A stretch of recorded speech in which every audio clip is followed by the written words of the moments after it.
13 राज्य आणि केंद्रशासित प्रदेशामध्ये दुसऱ्या टप्प्यासाठी शांततेत मतदान प्रक्रिया पूर्ण।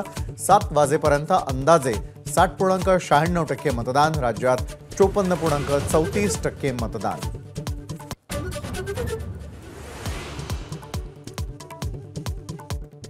देशात यापुढे देखील ईव्हीएमनंच मतदान होणार। व्हीव्हीपॅटची 100% मोजणी ही अमान्य। बॅलेट पेपर संदर्भातील याचिकाही फेटाळल्या।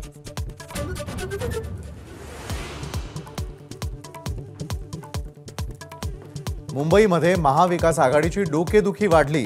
उत्तर मध्य मुंबईतून उमेदवारी न मिळाल्यानं नसीम खान यांची नाराजी। खान यांचा काँग्रेस प्रचारक पदाचा राजीनामा।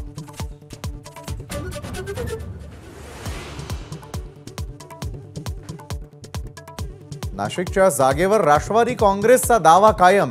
सिन्नरचे आमदार माणिकराव कोकाटेंचं नाव चर्चेत, तर माणिकराव कोकाटेंचा हेमंत गोडसेंवर निशाणा।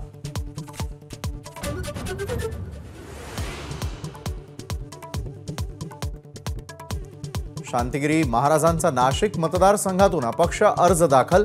29 एप्रिलला शक्ती प्रदर्शन करत आणखी अर्ज भरणार। शांतिगिरी महाराजांची मालमत्ता 38 कोटींची।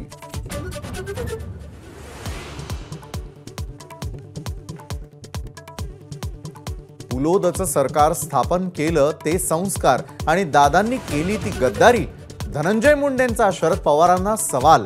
2017ला गणेश चतुर्थीला कुठे कशी बैठक झाली याचे पुरावे। मुंडेंचा हल्लाबोल।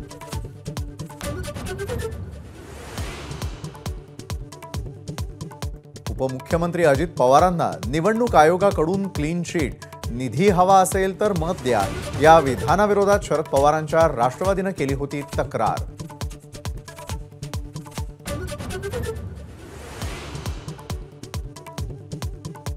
उद्यापासून कोकणात पुन्हा उष्णतेच्या लाटेचा अंदाज। मुंबई, ठाणे, रायगड आणि पालघरमधील काही भागात तापमान वाढणार। पारा 40 ते 42 अंशांवर जाण्याची शक्यता।